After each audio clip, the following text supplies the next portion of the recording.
আদম আলাইহিস সালামের কাছে আজরাইল হাজির। জিবরিল বিদায়ের পরে আজরাইল হাজির হয়ে গেছে আদম আলাইহিস সালামের কাছে। ডাকতে বলে, আল্লাহর নবী আদম, ও নবী আদম গো, আপনার আর বেশি সময় নাই, আপনাকে নেওয়ার জন্য আমি এসেছি, আপনাকে চলে যেতে হবে। আদম আলাইহিস সালাম কয়, আজরাইল রে, আমাকে তুমি নিতে আসছো, আমি তোমারে বাধা দিব না। একটা কাজ করো, তুমি আমার সন্তানদেরকে একটু আমি ঘরের বাইরে যেতে বলি, তারপরে আমার ওটা বাইর করো, কারণ পৃথিবীর মধ্যে প্রথম মৃত্যু হবে আমার। মুসলমান, যদিও আপনারা বলতে পারেন হুজুর এর আগেও মৃত্যু হয়েছে, হ্যাঁ হয়েছে, মৃত্যু হয়েছে হাবিল কাবিলের, আপনারা শুনেছেন।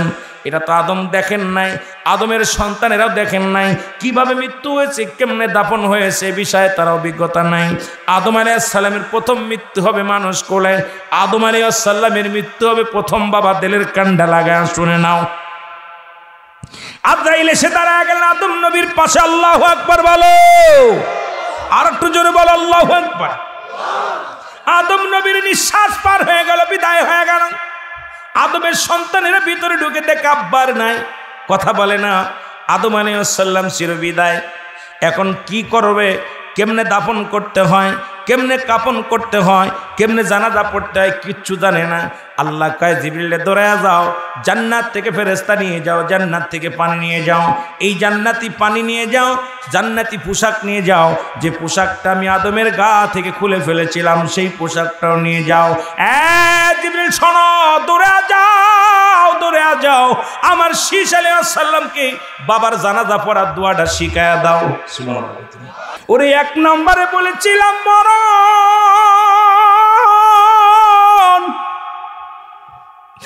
আল্লামা মুফতি আমজাদ আলী সাহেব একটা কিতাব লিখলো, কিতাবের নাম বাহারে শরিয়াত। এই কিতাবের মধ্যে লিখতে যা বললো, দুনিয়ার মানুষ শোনো,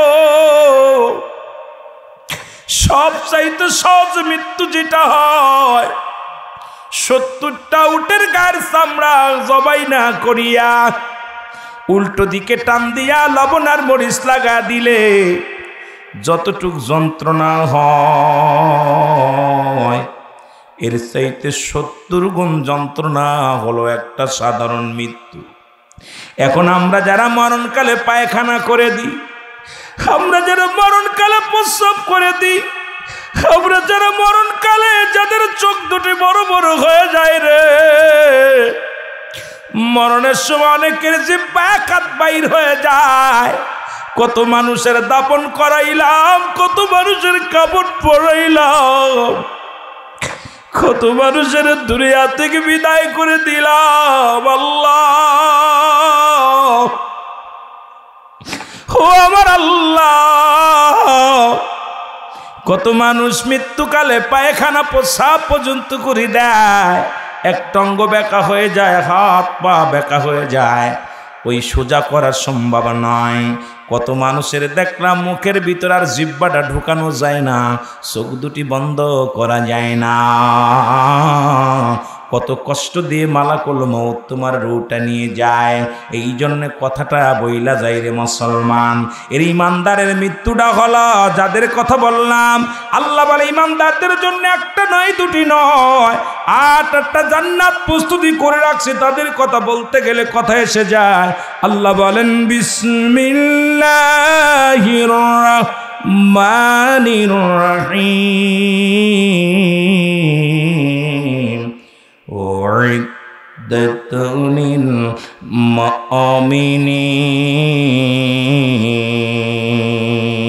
মুমিনদের জন্য, মুত্তাকিনদের জন্য প্রস্তুতি করা আছে 8টা জান্নাত। জোরে জোরে চিল্লায় বলা যাবে না আল্লাহু আকবার। এ দুনিয়ার মুসলমান শোনে নাও, আদম থেকে শুরু করে আখিরি নবী রাহমাতুল লিল আলামিন পর্যন্ত যত নবী দুনিয়ার মধ্যে আগমন করল, সবাই দুনিয়া থেকে বিদায় হয়ে গেছে। এরপরে মুসলমান কেউ থাকবে না। আল্লাহ বলেন, কুল্লু মান আলাইহা ফান, সব কিছু শেষ করে দিবে আমার আল্লাহ। আল্লাহ কয় বান্দার এই জমিনের মধ্যে আমি কিচ্ছু বলতে কিচ্ছু রাখবো না।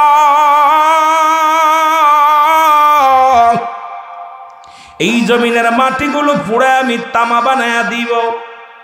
এই জমিনের মধ্যে যত পানি আছে পানিগুলো পুড়ে হয়ে যাবে ছাই। কিচ্ছু বলতে কিচ্ছু যেদিন থাকবে না, সেদিন থাকবে শুধু আমার আল্লাহ। আল্লাহ থাকবে আমার নবীর ভালোবাসা নিয়ে। সেই নবীর প্রেমে পড়তে চাই আমরা। জোরে বলেন ঠিক কিনা?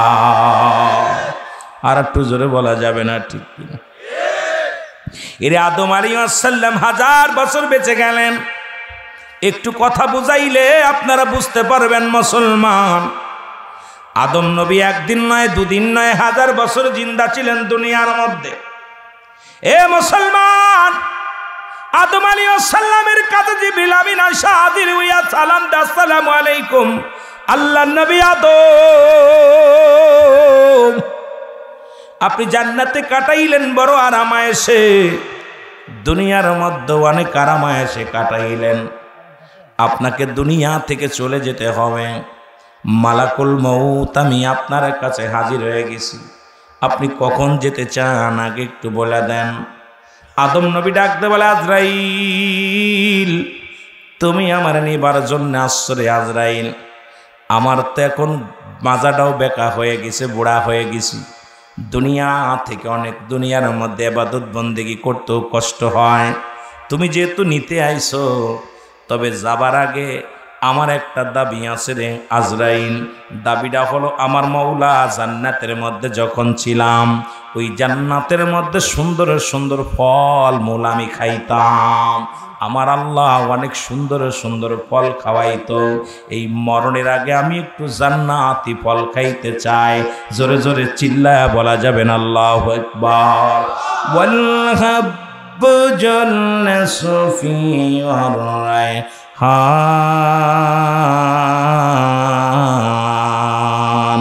ফাবিআইয়ি আলাহি রাব্বিকুমা তুকাজ্জিবান। জোরে জোরে চিল্লায়া বলা যাবেন আল্লাহু আকবার। আল্লাহ কয়ে ডাকতে বলে, বান্দারে শুই না নাও, এই দুনিয়ার মধ্যে আমি ফল আর ফুল দান করলাম। এই দুনিয়ার মধ্যে বান্দা, বান্দা শোন, দিলের কান্ডা লাগা শোন। আদম আলাইহিস সালাম ডাকতে বলে, ফল আর ফুল দান করেছে জান্নাত থেকে আমার আল্লাহ। আদম নবী ডাকতে, আমার আল্লাহ, আমি যাবার আগে একটু ফল খাইতে চাই। জোরে জোরে চিল্লায়া বলা যাবেন আল্লাহু আকবার। আনার ফল খাইতে চাই। কিসের ফল? আনার ফল খাইতে চায়। আদম আলাইহিস সালামের ছিল 100 জোড়া সন্তান। কই? 100 জোড়া সন্তান। আদমের একজন বেজোর সন্তান ছিল, নাম হলো হযরত শীস আলাইহিস সালাম। সুবহানাল্লাহ। আর একটু জোরে বলা যাবে না সুবহানাল্লাহ? এর শীস নবী সবাইকে আদম নবী ডাকতে বলে, আমার বাসারা শোনো, আমি তোমার বাবা বুড়া মানুষ, আমার জন্য কিছু ফলের ব্যবস্থা করো। আমি কিছু ফল খাইতে চাই। সন্তানেরা ফলের সন্ধানে রওনা হয়ে গেল বাজারে। ফল আনতে চলে গেল, কিন্তু সারা দিন কেটে যায়, কেউ ফল আনতে পারে না। আনার ফলও পায় না, ফল পায় না। এরা আদম নবী ডাকতে বলে, বাবা শীস, তুমি তো আমার পরে পয়গম্বর, তুমি চাও, আল্লাহর কাছে চাও। শীস আলাইহিস সালাম ডাকতে বলে, বাবা আদম, এ বাবা আদম, আপনি হইলেন আদি পিতা, আপনি হলেন পৃথিবীর প্রথম মানুষ গো, আপনি প্রথম জান্নাতে প্রবেশকারী মানুষ গো। ও বাবা আদম, আমার মন বলে, আপনি যদি আল্লাহর কাছে চান, আমার আল্লাহর কাছে চাইতে দেরি, আল্লাহর দিতে দেরি নয়। আপনি আল্লাহর কাছে একবার চেয়ে দেখেন। আদম নবী কয়, বাবা শীস, আমি কোন মুখ লয়ে আল্লাহর কাছে চাইব? একবার আমি ক্ষমা চাইলাম আল্লাহর কাছে, বলেছিলাম, রব্বানা যালামনা আনফুসানা ওয়া ইল্লাম তাগফির লানা ওয়া তারহামনা লানাকুনান্না মিনাল খাসিরিন। আল্লাহু আকবার বলে না। এই মোল্লা, আমি আদম সেদিন কেঁদেছিলাম, হে আমার আল্লাহ, আমি জালিমদের অন্তর্ভুক্তে গেছি, আমারে তুমি ক্ষমা করে দাও। এরে আমার আল্লাহ ক্ষমা করে দিয়েছিল। আমারে তো জান্নাতের মধ্যে অনেক সুন্দর রেখেছিল গো, কত সুন্দর খাবার ব্যবস্থা, থাকার ব্যবস্থা আমার কপালে সয় নাই। আমি ওখান থেকে চলে আসছি আল্লাহর সঙ্গে। আমি কি করেছি? ভুল করেছি। আমি আল্লাহর কাছে চাইতে বড় লজ্জা হয়। আমার আল্লাহর কাছে আমি কোন মুখ নিয়ে চাইব? একবার তো আমি ভুল করার পর ক্ষমা চাইলাম। এ বাবারা, বাবারা আদম আলাইহিস সালামের বংশধারা শুনে নাও। আদম নবী ডাকতে বলে, বাবা শীষ, আমি তোর আব্বা বড় লজ্জা পাই আমার মাওলার কাছে চাইতে গো। তুমি একটু চাও, আল্লাহর কাছে চাও। আমার আল্লাহর কাছে চাইলে তোমারে দিবে, তোমারে ফিরে দিবে না। জোরে জোরে চিল্লা বলা যাবে না মারহাবা। শীষ আলাইহিস সালাম দোয়া করে, মালিক, আমার আব্বা জান ফল খাইতে চাইছে, তুমি আমার ফলের ব্যবস্থা করো।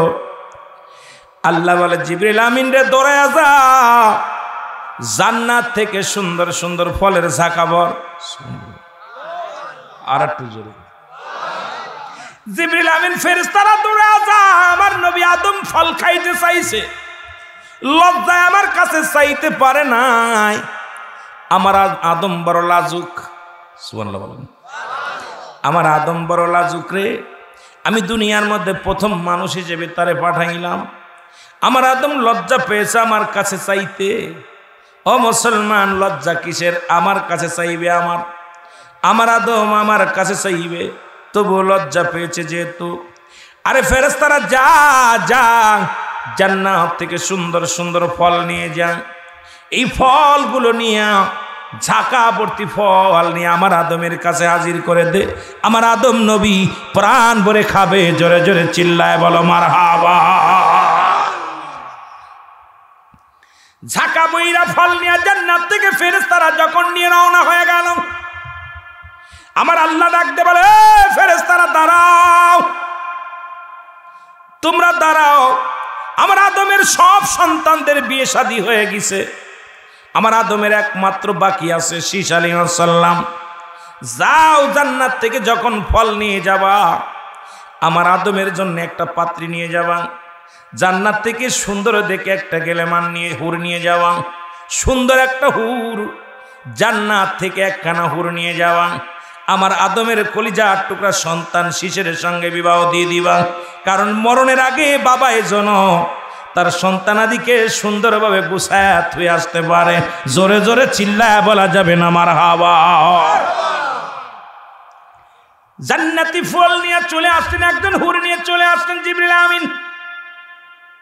এসে আদম নবীর সামনে ফলের দেখা থুয়ে বলে, আল্লাহর নবী আদম, এই লান ফল, আপনার জন্য জান্নাত থেকে ফল আনছি, যেটা ভালো লাগে সেটা খান।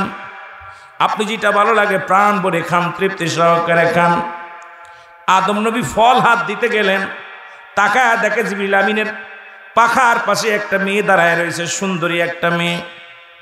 জিবরিল আমিনকে ডাকতে বলে, মুসলমান আল্লাহর নবী আদম ডাকতে বলে, জিবরিল আমিন রে, ওই মেয়েটা কে? ওরা তো দুনিয়ার জগতে আমি দেখি না। যেহেতু আমার মুসলমান আদম নবীর উম্মত ছিল 40,000 উম্মত ছিল। জোরে বলেন মারহাবা। কত হাজার? 40,000 উম্মত ছিল। এর মধ্যে মুসলমান 100 জোড়া সন্তানই তো তার ছিল। বাবারা আমার শোনো, এর থেকে আওলাদ বেড়েছিল, অনেক নাতিপুতি অনেক হয়েছিল। এই জন্য অনেক আলোচনা, এই কথাগুলো বলতে গেলে অনেক লম্বা আলোচনা হয়ে যাবে। আমি সংক্ষিপ্তে বোঝায়া যায়। আদম নবী ডাকতে কয়, সুন্দরী মেয়েটাকে? জিবরিল আমিন মিসকেটটা হেসে দিয়ে বলে, নবী গো, এটা দুনিয়ার কোনো মেয়ে নয়। আমার আল্লাহ তাআলা জান্নাত থেকে আপনার সন্তান কলিজার টুকরা শীষ আলাইহিস সালামের জন্য বরাদ্দ করেছে। আপনি শীষের সঙ্গে এই মেয়েটার বিবাহ পড়ায়া দেন। জোরে জোরে বলেন মারহাবা। আর একটু জোরে বল আল্লাহু আকবার। আদম আলাইহিস সালাম আলহামদুলিল্লাহ বলে, আল্লাহ আমিও প্রেশানিত হয়ে গেছিলাম, আমার শিশের কাল লাগে বিয়ে দিব, আমার শিশের তো কোনো জোড়া নাই, শিশের তো কোনো জোড়া নাই, কাল লাগে বিয়া দিব। অনেক মুসলমান শোনো, বিয়ে শাদী হয়ে গেল। আল্লাহ পাক বলেন জিবরিল রে আদম নবীর বলে দাও যত মেহমান আসছে সমস্ত মেহমানদেরকে যত ফল জান্নাত থেকে যত ফলগুলো আনছি এই ফলগুলো তাদেরকে তৃপ্তি সহকারে খাইতে দাও, তাদেরকে মেহমানদারি করো। আদম আলাইহিস সালাম জান্নাতি ফল দিয়ে মেহমানদারি করলেন এবং ওই দিন হযরত মুসলমান শীশ আলাইহিস সালামের সঙ্গে ওই জান্নাতি মুসলমান হুরের সঙ্গে বিবাহ হয়ে গেল। জোরে জোরে চিল্লায় বলেন মারহাবা, আর একটু জোরে বলেন আল্লাহু আকবার।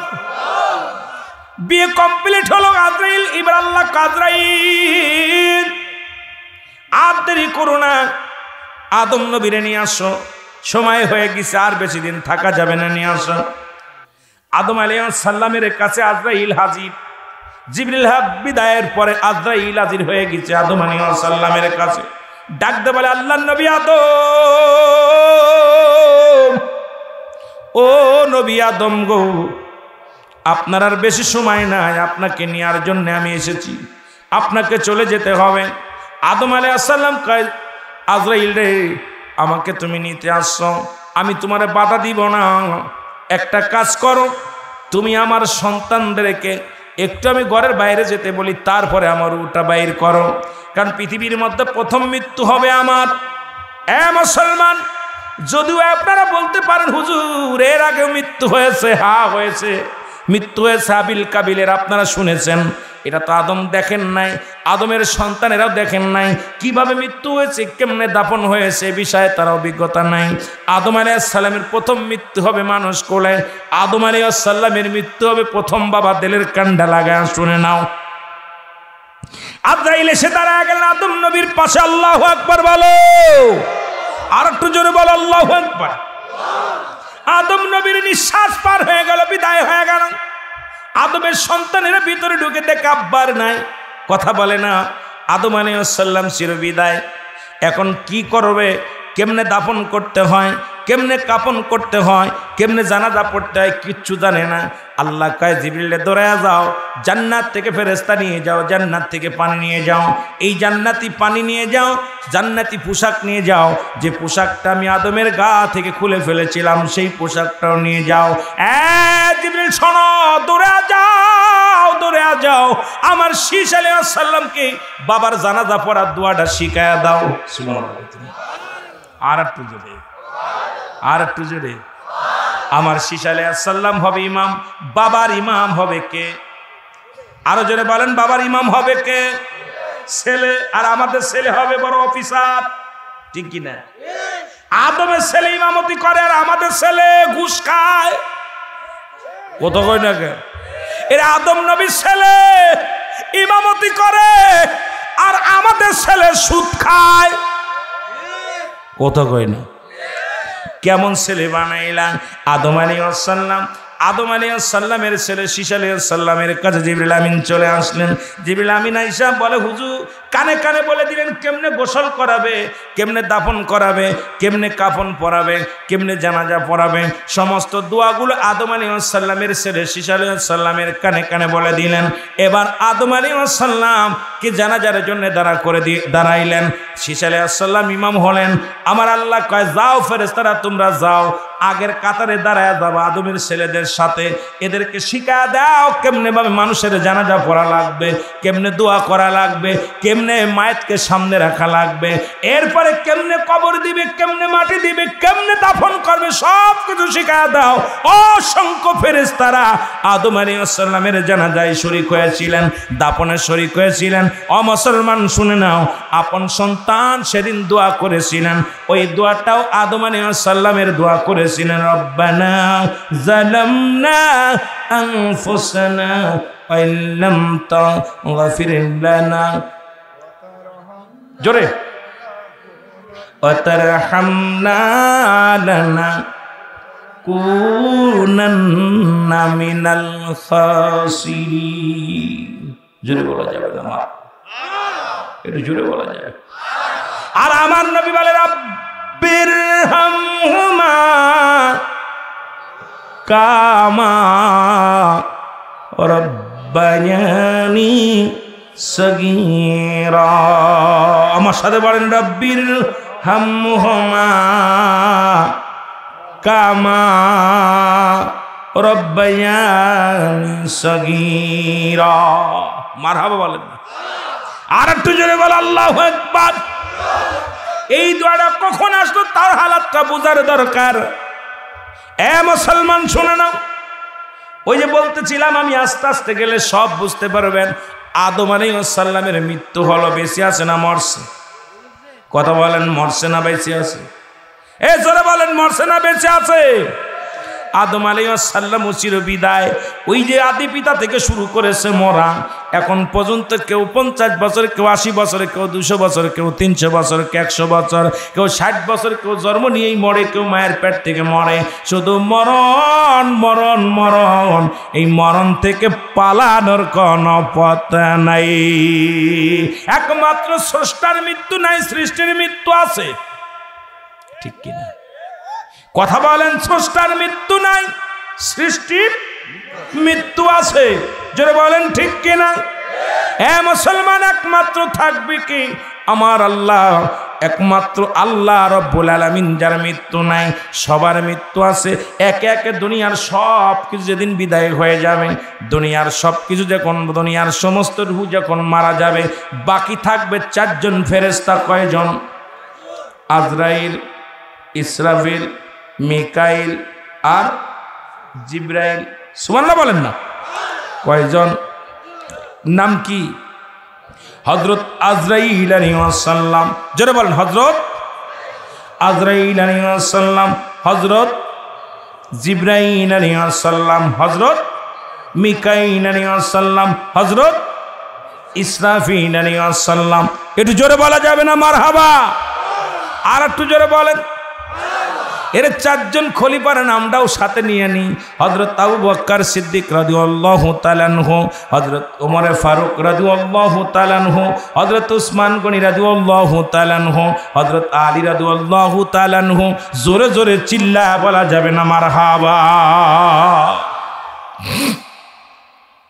4 জন ফেরেশতা জিন্দা আছে। আল্লাহ ডাকতে বলে, আজরাইল কোথায় রে? আজরাইল, আজরাইল এখন জমিনের মধ্যে কে কে আছে বলতে পারোনি।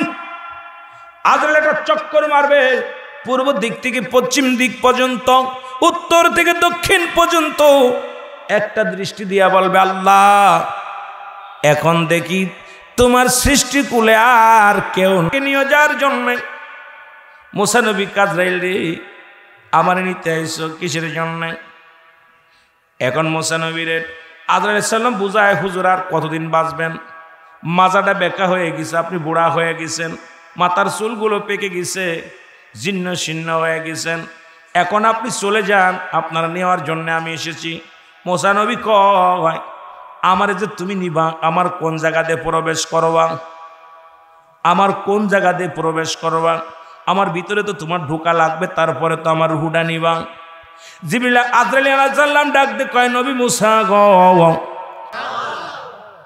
মুসা আলাইহিস সালাম বলে, আমার মুখ দিয়ে তোমার ঢুকতে দিতে পারি না। আজরাইল কয়, নবী মুসা রে, তাহলে আমি ঢুকবো আপনার নাক দিয়া। কি দিয়া? নাক দিয়া। মুসা নবী কয়, বাবলি কেমনে করে রে আজরাইল?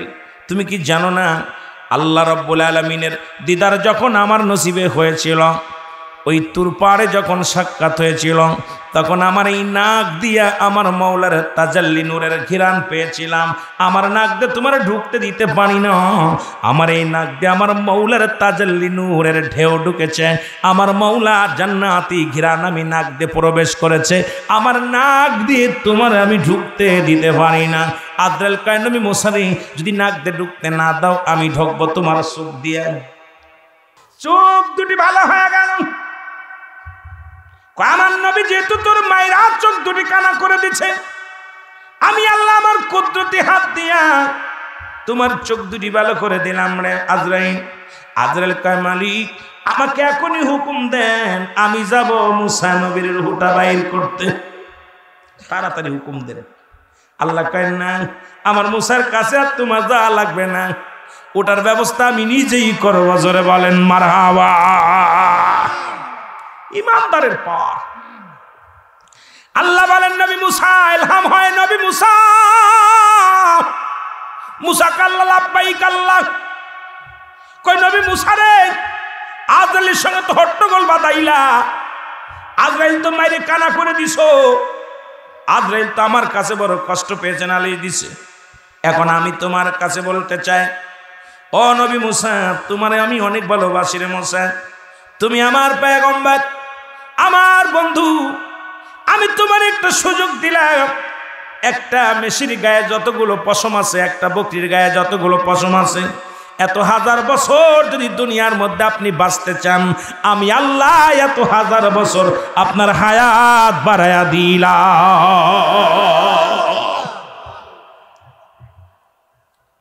যদি একটা গরুর গায়ে, মেশির গায়ে, পশুর গায়ে যতগুলো পশম আছে, এত হাজার শো বছর আপনাকে দিলাম। নবী মুসা কাল্লা, আমি নিলাম, আমি নিলাম, তবে জানতে চাই তারপরে কি হবে। কত বুঝিনি, এতশো বছর আমার হায়াত দিয়ে দিলেন, আমি নিলাম, এরপরে কি হবে আমি জানতে চাই। আমার আল্লাহ কয় মুসা রে, এরপরে একই নিয়ম, তোমার দুনিয়ার মায়াসের বিদায় লইতে হয়।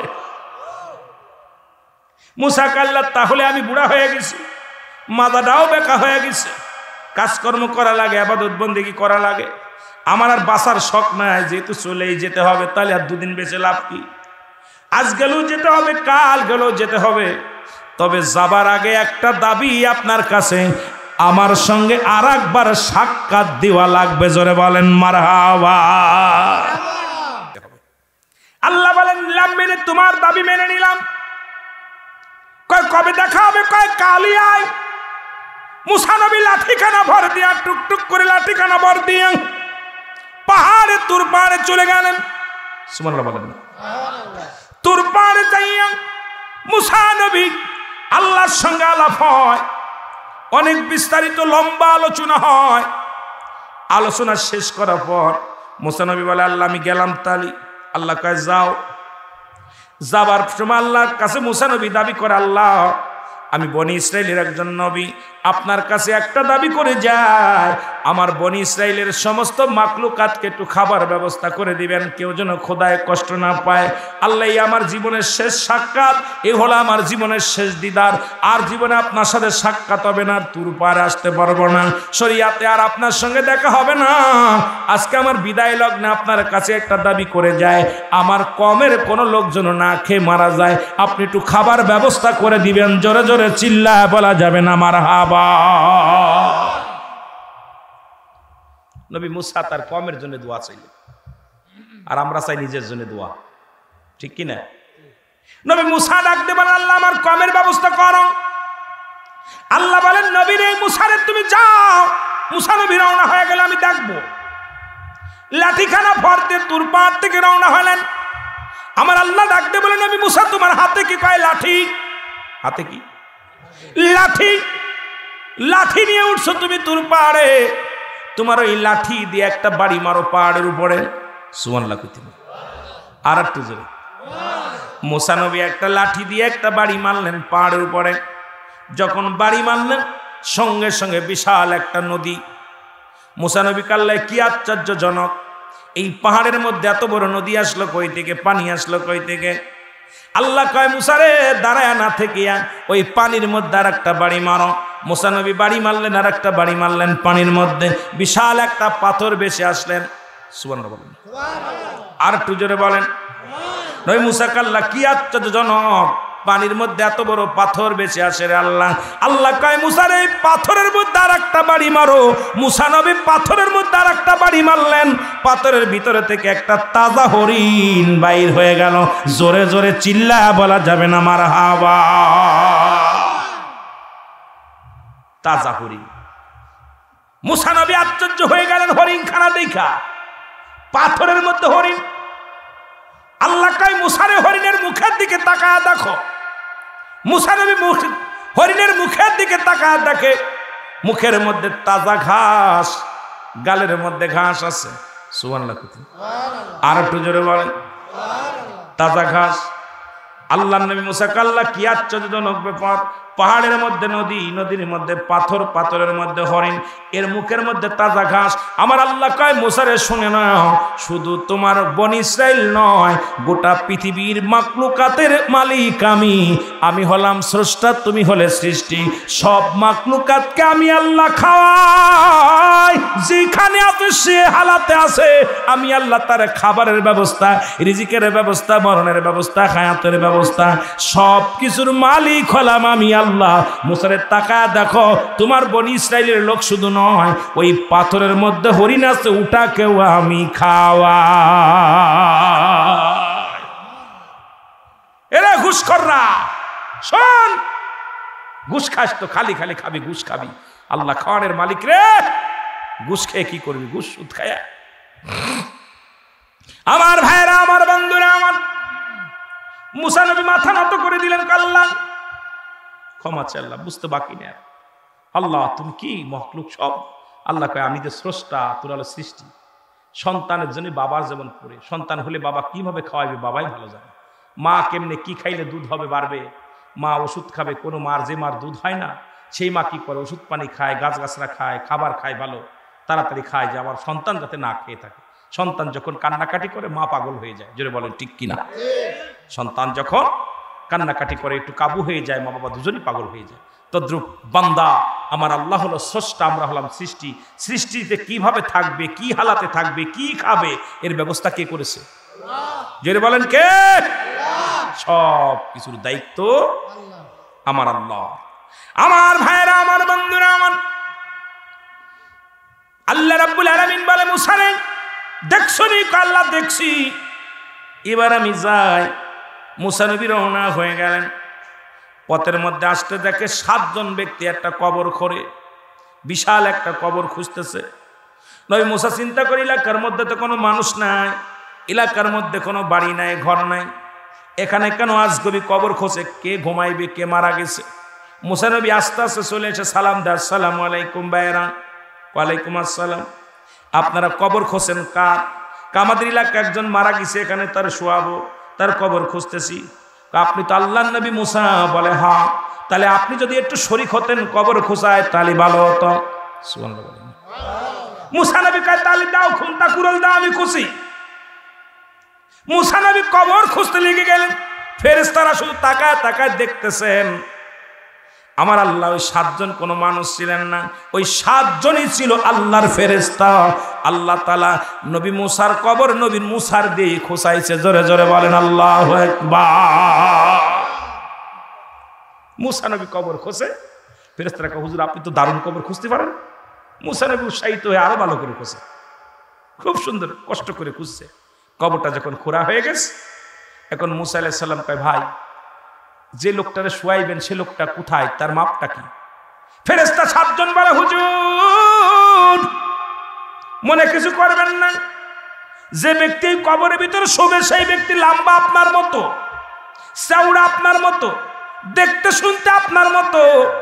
আপনি যদি দয়া করে একটু কবরের ভিতরে শুইতেন, আমরা মাপটা ঠিক করতাম যে মাপ ঠিক আছে নাকি। সুবহানাল্লাহ। হুজুর একটু কবরের ভিতরে শুইবেন, শুইলে পারে একটু শুয়ে দেখেন, আমরা একটু মাপটা ঠিক করে নিই। যে লোকটা কবরে শোবে সেই লোকটা একদম আপনার মতো, লম্বা চওড়া ঠিক একদম আপনার মতো। মুসা নবী তখনও বুঝতে পারে না এই যে আমার কবর এটা। কথা বলতে আল্লাহ বুঝতে দেয় না, মানে এমনি তো একটু রাগবন্বিত বেশি তো, আল্লাহর খেলা বুঝা বড় জ্বালা। জোরে বলেন ঠিক কিনা? আমার ভাইরা, আমার বন্ধুরা, আমার মুসা নবী আরামে কবরের ভিতরে শুয়ে পড়েন।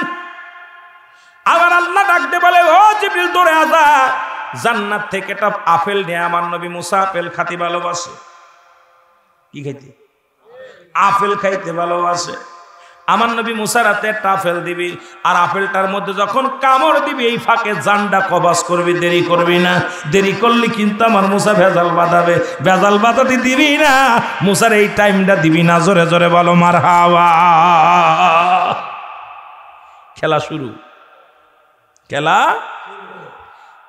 মুসা আলাইহিস সালাম কবর ভিতর শুইয়া কয় আরে খুব চমৎকার জায়গা তো, একদম ওর ভিতর শুইয়া একটু নড়াচড়া দিতেছে, এইভাবে নড়াচড়া দিতে আল্লাহ দারুণ, একদম এত সুন্দর কবরটা। আল্লাহকে তাড়াতাড়ি যা, হুজুর কবর খুঁড়ছেন, কষ্ট হয়েছে, আপনি আপেলটা খান, অনেক কষ্ট করছেন, মেহনত করছেন। মুসা নবী হাতের মধ্যে আপেলটা নিয়ে কামড় মারছে, আজরাইল ভিতরে ঢুকা সারা। আজরাইল তাড়াতাড়ি ডান্ডা নিয়ে মুসা নবীর সঙ্গে সঙ্গে মুসা নবীর রূহটা বাইর হয়ে গেল। আল্লাহু আকবার বলো। মুসা নবীর রূহটা বাইর হয়ে গেল। মুসা নবী দুনিয়া থেকে বিদায়। আমার আল্লাহ কয় ফেরেশতারা রে তাড়াতাড়ি আমার নবীরে কবর থেকে তোল। কবর থেকে উঠা, কবর থেকে তোলা হলো। জান্নাত থেকে পানি নিয়ে আয়, জান্নাত থেকে পানি নিয়ে আয়, জান্নাতি নিয়ে আয়, সেন্ট নিয়ে আয়, জান্নাত থেকে পোশাক নিয়ে আয়। আমার নবী মুসা রে জান্নাতি কাপড় পরায়া দে, গায়ের মধ্যে জান্নাতি পোশাক লাগায়া দে। অসংখ্য ফেরেশতা আসলো, মুসা আলাইহিস সালামের জানাজা পড়লেন ফেরেশতারা। জোরে জোরে বলেন আল্লাহু আকবার। মুসা আলাইহিস সালামের গোসল করাইলেন ফেরেশতারা, মুসা আলাইহিস সালামের দাফন করাইলেন ফেরেশতারা, মুসা আলাইহিস সালামের কাফন পরাইলেন ফেরেশতারা। সুবহানাল্লাহ।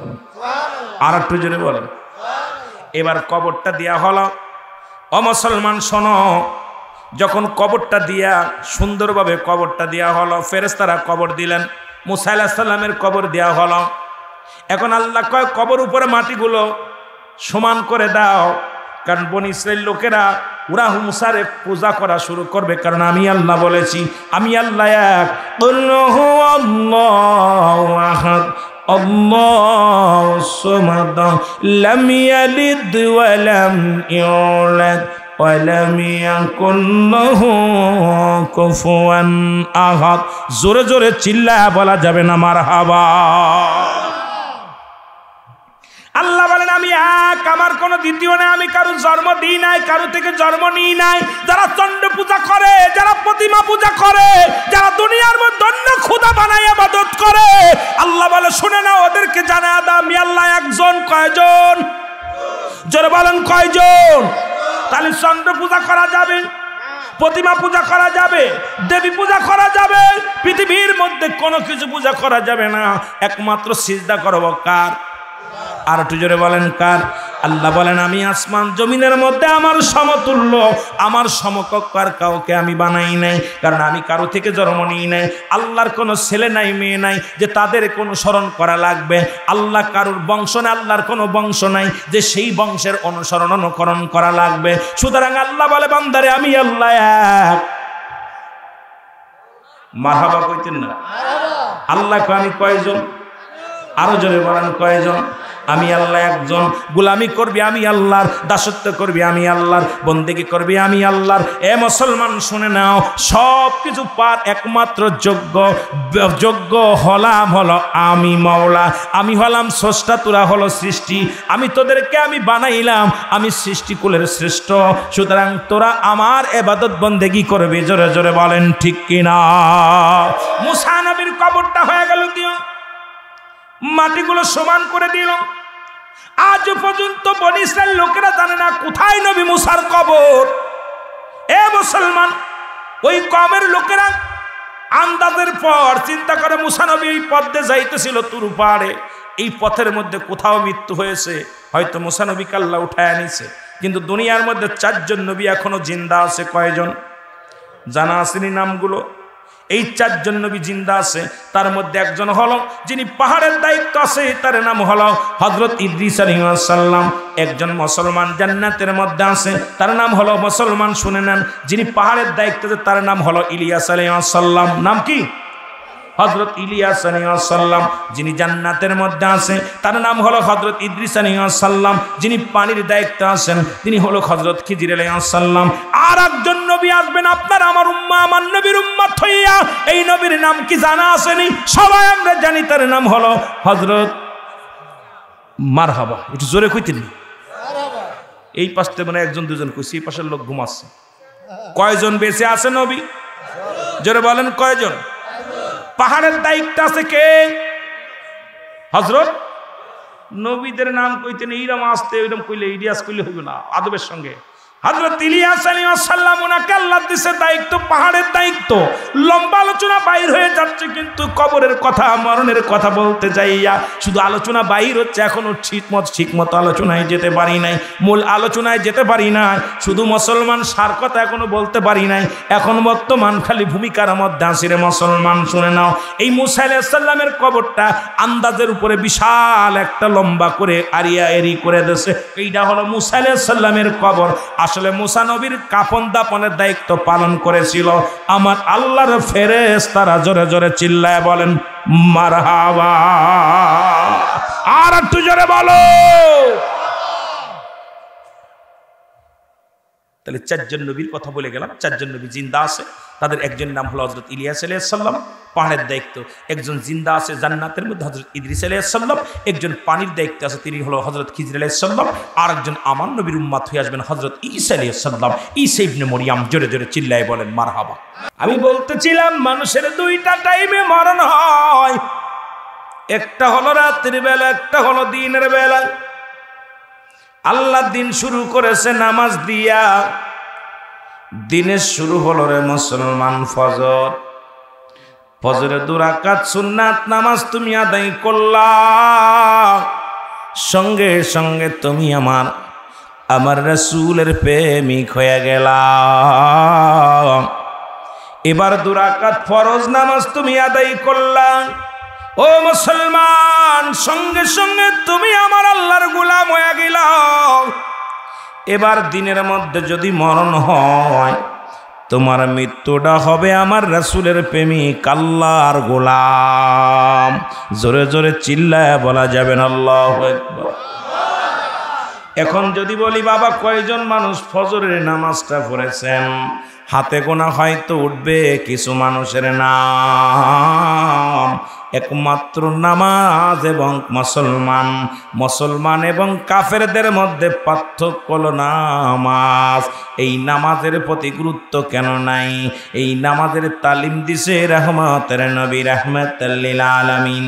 এই নামাজের জন্য কষ্ট করেছে মুসলমান সাহাবায়ে کرام, এই নামাজের জন্য কষ্ট করেছে তাবেঈন, এই নামাজের জন্য কষ্ট করেছে খোলাফায়ে রাশিদিন, এই নামাজের জন্য কষ্ট করেছে আল্লাহর ওলিগণ।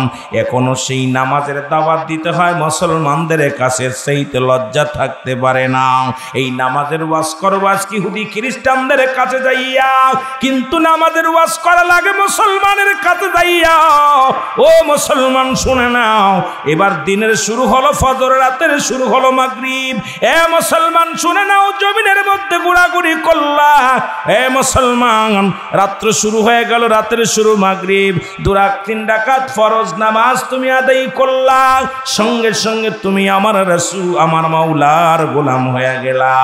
এবার 2 রাকাত সুন্নাত নামাজ তুমি আদায় করলা, সঙ্গে সঙ্গে তুমি হয়ে গেলে আমার আল্লাহর গোলাম, আমার নবীর প্রেমিক আল্লাহর গোলাম। এখন যদি রাতে বা দিনের মধ্যে যদি তোমার মৃত্যু হয়, তোমার টেনশন নাই। একটা নয়, দুটি নয়, তোমার জন্য প্রস্তুতি করে রাখছে আমার আল্লাহ। উইদ্দাতুনিল মুমিনিন, আল্লাহ কয় মুমিনদের জন্য, মুত্তাকিনদের জন্য আমি আল্লাহ প্রস্তুতি রাখলাম 8টা জান্নাত। আল্লাহু আকবার। এই মুসলমান শুনে নাও গভীর মনোযোগ। আল্লাহ নবী ডাকতে বলে সাহাবীরা রে, ও আমার সাহাবীরা শোনো, একটা আমল আমি তোমাদের দিব, তোমরা কি আমার সাথে জান্নাতে যেতে চাও? সাহাবীরা বলে ইয়া রাসূলুল্লাহ, ইয়া হাবিবাল্লাহ, কে বা না চায়? নবী বললেন সাহাবীরা রে, যে ব্যক্তি 5 ওয়াক্ত সালাত, 5 ওয়াক্ত নামাজ সময় মতো মতো আদায় করতে পারবে, আমি নবী ওয়াদা করলাম, আমি নবী জবান দিলাম, ওই ব্যক্তির হাত ধরে জান্নাতে নিয়ে যাব। জোরে জোরে চিল্লায় বলা যাবে না আল্লাহু আকবার। আর একটু জোরে। আল্লাহ নবী বলে সাহাবীরা রে, যে ব্যক্তি আমলটা করবে গো, 5 ওয়াক্ত সালাত সময় মতো আদায় করতে পারবে, নবী তার হাত ধরে জান্নাতে নিয়ে যাবে। এখন আমি আপনাদের কাছে বলতে চাই, নবীর সাথে কে কে জান্নাতে যেতে চান? নবীর সাথে জান্নাতে যেতে চান একটু হাত দুখানা দেখান, জোরে জোরে চিল্লায়া বলেন আল্লাহু আকবার।